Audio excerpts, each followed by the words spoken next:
Welcome to the GDPR Weekly Show, one of the top 5 GDPR podcasts worldwide. Here is what's coming up in this week's episode. Welcome to episode 212 of the GDPR Weekly Show, the number one GDPR podcast worldwide. And coming up with news that the Facebook Cambridge Analytica data breach lawsuit has ended with an 11th hour settlement. With news that Authy accounts were affected by the Twilio data breach. And we then travel to the Orkney Islands in Scotland, where NHS Orkney has had a data breach. With news that electronics company Samsung has had a data breach. And with news that Vodafone and Conti have been linked to the Cisco data breach, which we brought you notice of in previous episodes of the GDPR Weekly Show. We then have news that mobile banking apps are putting users' digital signatures at risk via Amazon AWS Web Services. We then travel to Bloomington in Illinois, where Afni is facing lawsuits after a data breach. And we then travel to Canada, where the Conservatives are calling for the release of a report into a massive Afghan refugee data breach. We then travel to China, where Xinai Electronics have had a data breach, which has released the details of 800 million Chinese people. We then travel to India, where there's an allegation that Vodafone Idea has had a data breach, but Vodafone Idea denied that any data breach has taken place. We then travel to Maine in the USA, where a student loan data breach has leaked 2.5 million social security numbers. We then travel to Russia, where the Russian streaming platform Start has confirmed a data breach affecting 7.5 million users. We then travel to Singapore, where Semcorp Marine has had a data breach. And then to North Carolina, where Fonvile Morisey has had a data breach. We then look at the impact of data breaches on the US healthcare system so far this year. We then travel to Jacksonville in Florida, where Black Knight have had a data breach. And then finally this week, we end up in San Francisco, where the San Francisco 49ers NFL team have had a data breach. So as always, a wide range of articles for you this week. We hope you find the information in the articles useful and informative. If you have any feedback for us, please do email us at feedback@gdprweeklyshow.com. Wished it was a simple guide to GDPR? Well, now there is. GDPR Made Simple. Available now on Amazon. If you've been a listener to the GDPR Weekly Show since the early days, then you might remember that back in episodes 8, 9 and 22, we brought you news of the Facebook Cambridge Analytica data breach. Well, this week, Facebook has finally dramatically agreed to settle a lawsuit seeking damages for allowing Cambridge Analytica access to the private data of tens of millions of users 4 years after the Observer newspaper exposed the scandal that mired the tech giant in repeated controversy. A court filing reveals that Meta, Facebook's parent company, has in principle settled for an undisclosed sum a long-running lawsuit that claimed Facebook illegally shared user data with the UK analysis firm. It follows revelations of mass data misuse made by Cambridge Analytica whistleblower to the Observer newspaper in 2018, an expose that forced Chief Executive Mark Zuckerberg to testify before Congress and led to Facebook receiving a multi-billion-pound fine. Days after the story was published, Facebook's share price fell by the equivalent of more than $100 billion. However, some observers have expressed dismay that the timing of the potential settlement would prevent Zuckerberg and Meta's outgoing Chief Operating Officer, Sheryl Sandberg, being made to testify during up to 6 hours of questioning by plaintiffs' lawyers next month. The latest developments follow a separate lawsuit last year that claimed Facebook paid $4.9 billion more than necessary to the US Federal Trade Commission, the FTC, in the settlement over the Cambridge Analytica scandal in order to protect Zuckerberg. The lawsuit alleged that the size of the $5 billion settlement was motivated by a desire to prevent Facebook's founder from being named in the FTC complaint. We've asked Meta and its lawyers to share more details of the in-principle settlement, but at the time of going to broadcast, they've not yet come back to us. However, the filing does ask the judge in the San Francisco Federal Court to put the class action lawsuit on hold for 60 days until the lawyers for both sides finalise a written settlement. The 4-year-old lawsuit, brought by a group of Facebook users, alleged that Facebook violated consumer privacy laws by sharing personal data of users with other firms such as Cambridge Analytica, which declared itself bankrupt 2 months after the Observer expose. Facebook users sued the company in 2018 after it merged the British analytics firm connected to former US President Donald Trump's successful 2016 campaign for the White House, gained access to the data of as many as 87 million of the social media network subscribers.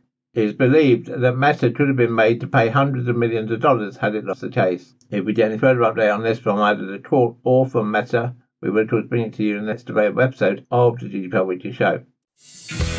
You're listening to the GDPR Weekly Show with your host, Keith Budden. Back in episodes 209 and 210, we brought you news of the data breach at Twilio. And this week it's emerged that two-factor authentication firm Authy is the latest company revealed to have been impacted by the Twilio data breach. An update from Authy says that the app, which is owned by Twilio, had seen details of 93 user accounts exposed. Twilio, which provides customizable tools to build communication platforms, acquired Authy in 2005. The app has around 75 million users worldwide, making it one of the most popular two-factor authentication services. In its report on the incident, Twilio says the hackers were able to use the extra access gained from the initial attack to register additional devices to the 93 affected accounts. The company says it's now identified and removed the unauthorized devices from these accounts, but that users should review their linked logins and look for signs of suspicious activity, as well as disabling the app's Allow Multi-Device option. Twilio believes that the security of our customers' data is of paramount importance, and when an incident occurs that might threaten that security, we communicate what happened in a transparent manner, the company said.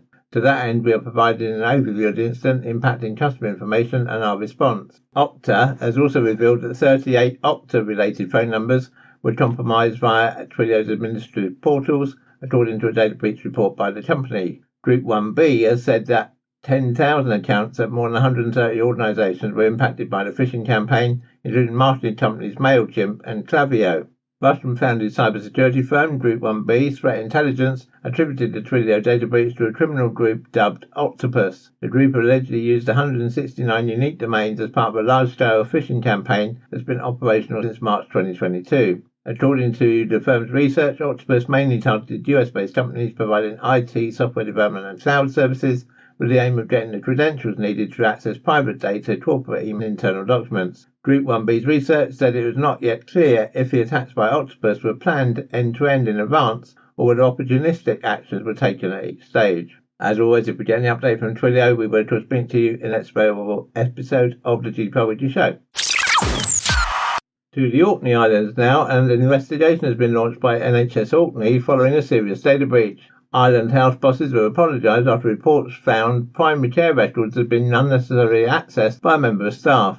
The breach has directly affected a total of 69 patients on the island of Stronsay. It's understood the staff member involved with the breach no longer works for the house board. The breach, which was first flagged by a complaint, has been reported to the Information Commissioner's Office. Health officials have written to all those affected to inform them of the breach. NHS Orkney says a number of measures to prevent any further data breaches have been imposed, including the delivery of additional data protection training and reinforcing data protection procedures. Interim Chief Executive Michael Dixon has reassured patients that the breach has been contained. I would like to apologise unreservedly on behalf of NHS Orkney for this unacceptable breach of personal information, he said, falling far short of the behaviour we expect from those working for us. We take patient confidentiality very seriously and have reported this data breach to the Information Commissioner. I would like to reassure the individuals affected there's no evidence that any data has been amended, downloaded, removed or forwarded. Nevertheless, it is deeply regrettable it has occurred. Contact us on helpdesk@gdprweeklyshow.com. Electronics giant Samsung has confirmed a data breach affecting customers' personal information. In a brief notice, Samsung said it discovered the security incident in late July and that an unauthorized third party had acquired information from some of Samsung's US systems. The company said it had determined customer data was compromised on August the 4th this year. Samsung said social security numbers and credit card numbers were not affected, but some customer information, name, contact and demographic information, date of birth and product registration information had been taken. The information affected for each relevant customer may vary. We are notifying customers to make them aware of this matter, Samsung said in a statement.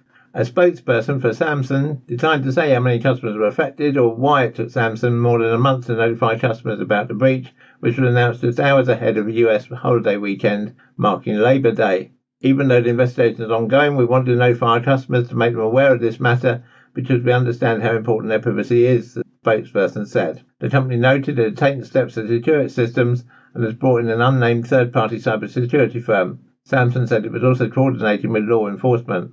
This is the second time Samsung has confirmed a data breach this year. In March, Samsung admitted that the Lapsus hacking group, the same group that infiltrated Nvidia, Microsoft and T-Mobile, obtained and leaked almost 200 gigabytes of confidential data, including source code for various technologies and algorithms for biometric operations. If we get any further updates from Samsung, we will of course bring it to you in the next available episode of the GDPR Weekly Show. Wished it was a simple guide to GDPR? Well, now there is. GDPR Made Simple. Available now on Amazon. Back in episode 209, we brought you news about a data breach at Cisco, which had been carried out via phishing. Well, this week, a new report by pure play managed detection and response service provider Xinai has connected the data breach affecting Cisco systems with an Evil Core affiliate group. More specifically, Xinai's threat response unit discovered that the IT infrastructure used to attack Cisco was also deployed in an attempted compromise of one of its clients in April 2022. TRU believes that a hacker who uses the alias Mix1R is the cybercriminal behind the attack, Xinai wrote. According to security company Mandiant, the threat actor known as MX1R would be a member of an Evil Core affiliate group called UNC 2165. For context, in an advisory published after the May attack, Cisco attributed their breach to a threat actor with ties to the Lapsus threat group and a group that Mandiant calls UNC 2447. Fast forward to the present day, the MDR advisory clarified that while the tactics, techniques and procedures of the attack against the Workforce Management Corporation matched those of Evil Core, the infrastructure used matched that of a Conti ransomware affiliate, which has been seen deploying known ransomware payloads. Looking at various technical details of the malicious infrastructure leverage, TRU discovered a handful of additional instances of Cobalt Strike infrastructure, Xinai wrote. TRU tracks its infrastructure cluster as Hive Strike. The Hive group first appeared on the ransomware scene in June 2021 and quickly gained a reputation for attacking critical targets, including hospitals, energy companies, and IT companies. According to Xinai's report, Hive Strike also bears some similarity to the Shadow Strike infrastructure reported by TRU earlier this year with affiliations to Conti. It seems unlikely, but not impossible, that Conti would lend its infrastructure to Evil Core, the advisory. Xinai concluded its advisory by providing a series of suggestions to help companies protect their systems from cyber attacks. These include having offline backup copies of all critical files, using multi-factor authentication, and only allowing administrators to access network appliances using a VPN service. You're listening to the GDPR Weekly Show with your host, Keith Budden. Massive amounts of private data, including more than 300,000 biometric digital fingerprints used by 5 mobile banking apps, have been put at risk of theft due to hard-coded Amazon Web Services credentials, according to security researchers. Symantec's threat hunter team said it discovered 1,859 publicly available apps, both Android and iOS, containing baked-in AWS credentials. That means if someone wants to look inside the apps, they would have found the credentials in the code and could potentially have used that to access the app's back-end Amazon-hosted servers and steal users' data. The vast majority, it has to be said, 98% of those affected, were iOS apps. In all, 77% of those apps contained valid AWS access tokens that allowed access to private AWS cloud services. Additionally, almost half, 47%, contained valid AWS tokens providing full access to sometimes millions of private files via Amazon S3 buckets. These hard-coded AWS access tokens would be easy to extract and exploit and reflect a serious supply chain issue. It's understood that the makers of these apps may not have baked in the credentials themselves or even know they were there. The tokens may have been introduced by a poorly designed software dependency. The reason is that most developers developing mobile apps don't start from scratch. They rely on software libraries or software development kits, SDKs, and other third-party components which comprise the building blocks that the apps are made of. Each one of them makes decisions about security of a product that you ultimately end up providing to your customers. So a decision by, say, someone providing an SDK to put in hard-coded credentials could potentially impact thousands of different apps, depending on how widely that SDK is used. In one example, we're told a B2B provider of internet and communication services gave out a mobile SDK to its customers to use to access its platform. It turned out that the SDK contained the provider's cloud infrastructure keys, which potentially exposed all of its customers' data, including financial records, employee information and other information that was stored on the platform. Data on more than 15,000 medium and large-sized companies had been exposed. The reason for this is that the SDK had a hard-coded AWS token to access an Amazon-powered translation service. However, that token granted full access to the provider's back-end systems rather than just a translation tool. Instead of limiting the hard-coded access token for use with the translation cloud service, anyone with the token had full unfettered access to all the B2B's company's AWS cloud services, Semantics' Kevin Watkins wrote in the report. To Illinois in the USA now, and a Bloomington-based customer engagement agency that is also known for its role in debt collections is the subject of two class action lawsuits that allege the company did not properly notify more than 260,000 people of a data breach in July 2021. Both lawsuits contend that the company, Afni, knew of a data breach that month, yet waited 12 more months before telling its employees and other affected people that identifying information had been leaked online, including social security numbers, birth dates and addresses. When the company did notify the roughly 261,450 people affected that their data had been leaked, it obfuscated its nature and downplayed the threat to victims, telling them that hackers only may have viewed or stolen their data, and that Afni was only notifying them about the breach out of an abundance of caution. Even when notified, victims were not told why it took the company 12 months to alert them that their personal information had been compromised and whether any data was recovered, according to the same complaint. One lawsuit was filed in late July on behalf of Marion Caldwell-Powell, a woman who provided her personally identifiable information, PII, to Afni and found out via a letter that it had been leaked. Caldwell-Powell's lawsuit alleges negligence on Afni's part for not protecting personal data and that she would not have allowed Afni to have access to her personal information if she had known that Afni would not adequately protect her personally identifiable information.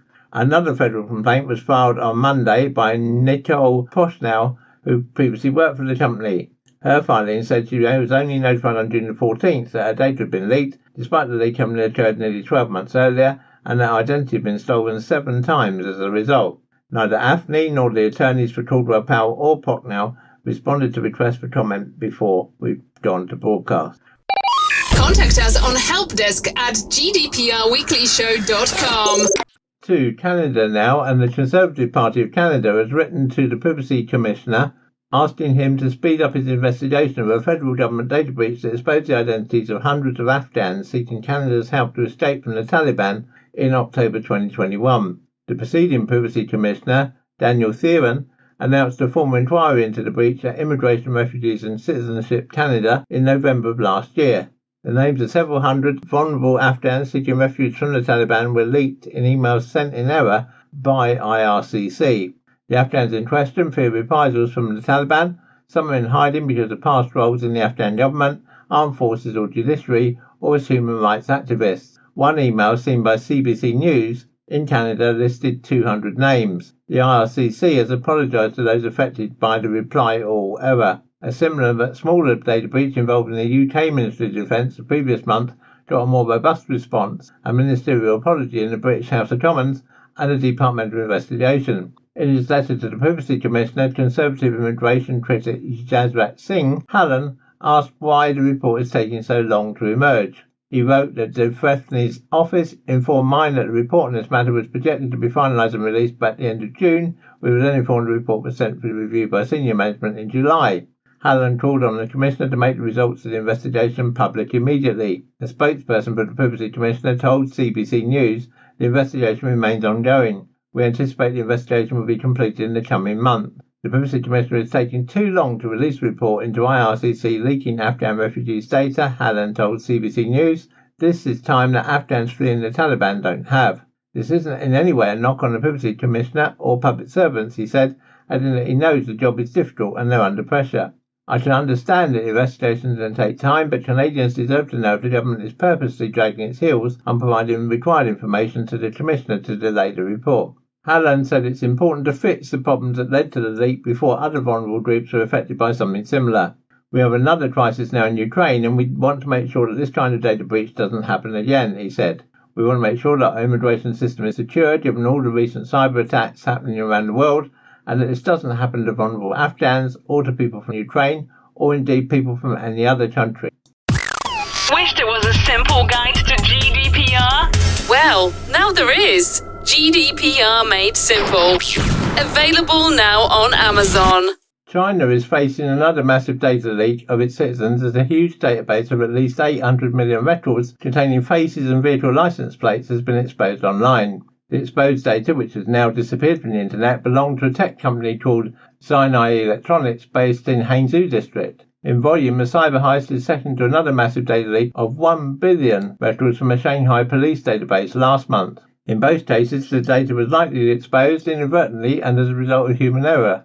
Xinai Electronics uses facial recognition to build systems for controlling access for people and vehicles to workplaces, schools, construction sites and parking garages across China. It also uses facial recognition for personnel management, like payroll, monitoring employee attendance and performance. Its cloud-based vehicle license plate recognition system allows drivers to pay for parking in unattended garages. The database included links to high-resolution photos of faces and also had records of vehicle license plates collected by Xinai cameras in parking garages, driveways and other office entry points. Xinai Electronics did not comment, and by mid-August, the exposed database had disappeared. If we receive any update on this, we will of course bring to you in a future episode of the GDPR Weekly Show.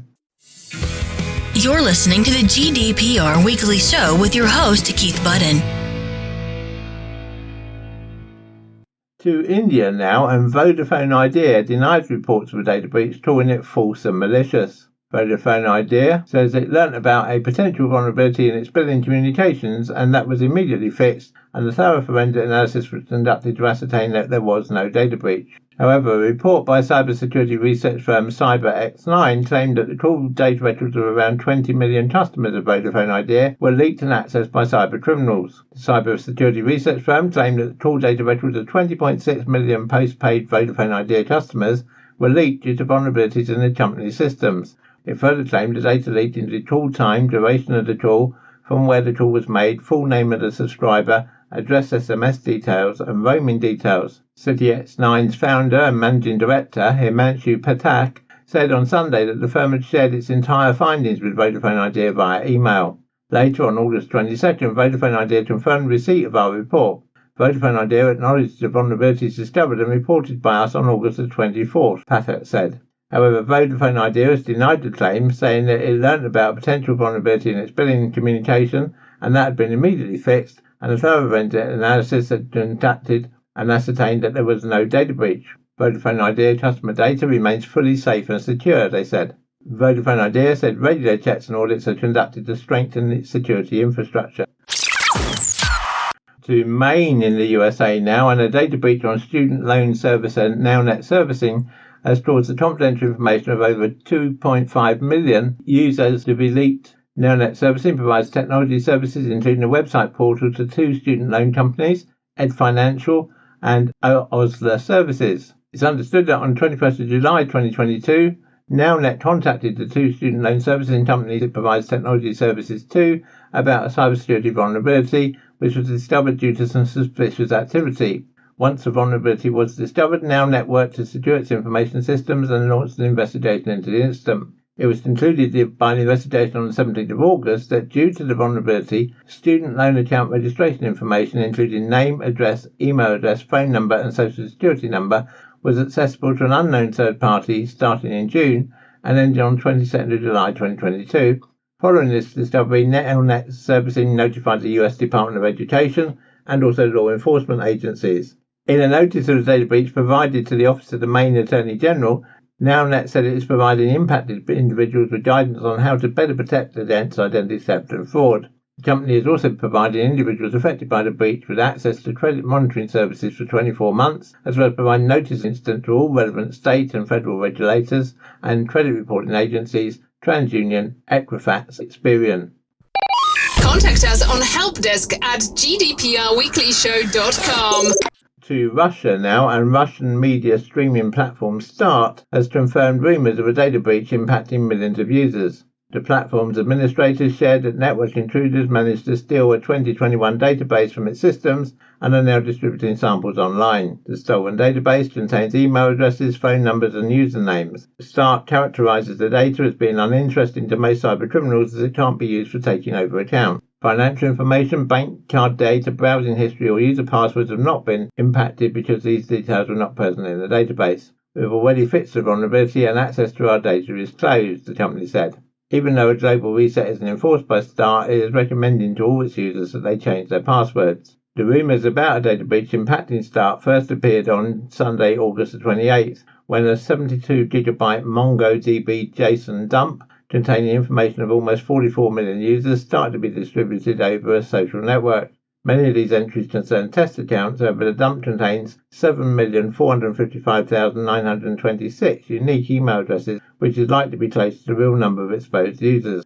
The records date as recently as September the 22nd, 2021, so this incident doesn't impact users who registered the service after that date. Russian news outlet Medusa reports having tested random entries from the leaked database on Start's password recovery tool, and all logins turned out to be valid. One discrepancy between Start's statement and the leaked dump is that the latter contains MD5 crypt hash passwords, IP addresses, login logs, and subscription details, which have not been included in the official statement from the platform. Due to the increased cyber offensive activity against Russian online platforms because of the war in Ukraine, the Russian government is currently implementing methods to defend user data from unauthorized access and to protect its citizens from exposure. The Ministry of Digital Development is promoting a plan to create a register of unacceptable IT security practices to help raise awareness amongst organisation leaders. It's understood the department is working on a draft law which suggests a fine of 3% of the breached company's annual turnover to introduce an incentive for firms to develop and apply sound security practices. Wished it was a simple guide to GDPR? Well, now there is. GDPR Made Simple. Available now on Amazon. To Singapore now, and Singapore's Semcorp Marine has discovered a cybersecurity incident where an unauthorized party accessed part of its IT network via third-party software. Semcorp Marine has already established that certain personally identifiable information relating to some of its incoming, existing and former employees, as well as non-critical information relating to its operations, were affected. The contractor has contacted those impacted and said it is committed to helping them manage all possible risks and take appropriate follow-up actions. We are mindful of the concerns of all affected parties and would like to assure all of our stakeholders that information security and the privacy of all stakeholders are our top priorities, the company said. Semcorp Marine on Thursday said that it treats the incident as seriously and took immediate actions to manage and mitigate any potential risks. The company has appointed cybersecurity experts to conduct detailed analytics to flush out all breaches and related root causes, assist with impact assessment, and to review and enhance security measures to further strengthen the contractor's core IT infrastructure and systems. Based on investigations and impact assessments to date by the company and its cybersecurity experts, the incident and related risks have been effectively addressed. Our business operations remained unaffected throughout, Semcorp Marine said. The offshore marine contractor confirmed it had notified the relevant authorities in Singapore and is collaborating closely with them with regard to this incident. You're listening to the GDPR Weekly Show with your host, Keith Budden. To North Carolina now, and realtor Fonvile Morisey is notifying certain individuals of a ransomware incident that may have affected their personal information. On October 26, 2021, Fonvile Morisey discovered its computer systems were encrypted with ransomware.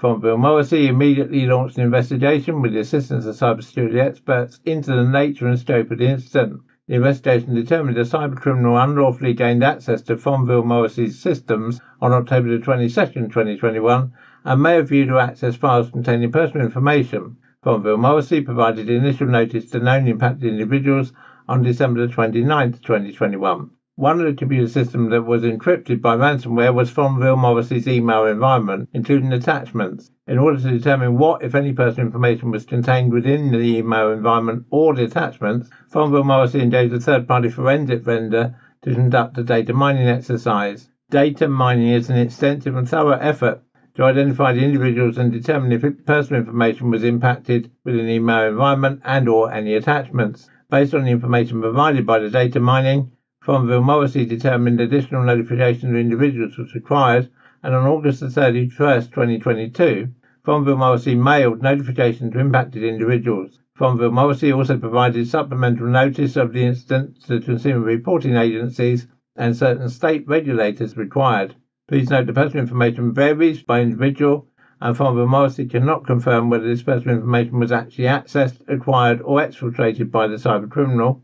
For most individuals, the personal information consists of name and one of the following: social security number, driver's license number, passport number, financial account information, or payment card information. Fonvile Morisey takes this incident and the security information seriously. In addition to the actions taken above, Fonvile Morisey implemented multi-factor authentication on all accounts, reviewed its policies and procedures, and engaged leading cybersecurity experts to implement additional safeguards and security protections within its environment. Fonvile Morisey is offering impacted individuals complimentary credit monitoring and identity restoration services through Experian. While Fonvile Morisey is unaware of any actual or attempted misuse of personal information, Fonvile Morisey nevertheless encourages individuals to review any credit reports for suspicious activity and to report all suspicious activity. Because of the amount of data that it holds on people, it's perhaps not surprising that one of the areas which has the most data breaches is the whole area of healthcare. And we took a look this week at data breaches which occurred in the American healthcare system in the first 8 months of this year. So far, we've had one touch point, which had just over 2.6 million individuals impacted. Then we had Eye Care Leaders, which had another 2 million individuals impacted. We also had Shields Healthcare Group, with another 2 million individuals impacted. The Professional Finance Company, with just under 2 million individuals impacted. Novant Health, with 1.3 million individuals impacted. Browood House, with another 1.3 million individuals impacted. Baptist Medical Centre with 1.2 million individuals infected, MCG House with 1.1 million individuals impacted, Practice Resources with 942,000 individuals impacted, the Partnership House Plan of California with 855,000 individuals impacted, and so you can see that in total that's millions of Americans who've been impacted by data breaches in the healthcare system just so far this year. We don't have the equivalent figures for Europe at this time, but we're trying to collate them so that we can bring them to you for comparison. Contact us on helpdesk@gdprweeklyshow.com. To Jacksonville in Florida now, and Black Knight, a company which provides integrated technology services, data and analytics to the credit union, mortgage and real estate industries, has declared that it's had a data breach. On August the 31st, 2022, Black Knight confirmed that the company experienced a data breach after an unauthorized party gained access to sensitive consumer data contained on Black Knight's network. According to Black Knight, the breach resulted in names and social security numbers of certain individuals being compromised. It's understood that Black Knight has sent out data breach letters to all affected parties, informing them of the incident and what they can do to protect themselves from identity theft and other fraud. If we get any update on this from Black Knight, we will of course bring it to you in a future episode of the GDPR Weekly Show. Wished it was a simple guide to GDPR? Well, now there is. GDPR Made Simple. Available now on Amazon. To San Francisco now, an NFL team, the San Francisco 49ers, have said the names and social security numbers of nearly 21,000 people were stolen in a breach of the team's computer systems earlier this year. The acknowledgement was made in a required data breach notification filed with the state of Maine. According to the filing, which references a notification made to consumers on Thursday, the breach occurred in February and was discovered in August. A total of 20,930 people were affected. In a Friday statement to the press, the 49ers said they had begun alerting those affected by the breach and are offering them free credit monitoring and identity theft protection services. The 49ers said they're also working with cybersecurity experts to shore up their cyber defenses and prevent future breaches. Contact us on helpdesk@gdprweeklyshow.com. We hope that you've enjoyed this week's episode of the GDPR Weekly Show and that you found the information useful and informative. We do really appreciate your feedback, so please do email us at feedback@gdprweeklyshow.com with any comments you might have about the articles we've raised this week, or indeed any suggestions you might have for improvements to the show. The GDPR Weekly Show is a Insurity production. Please be advised that any advice given during the show is general in nature and should not be taken as specific legal advice. You should always seek legal advice according to your own specific circumstances. Until next time, bye-bye.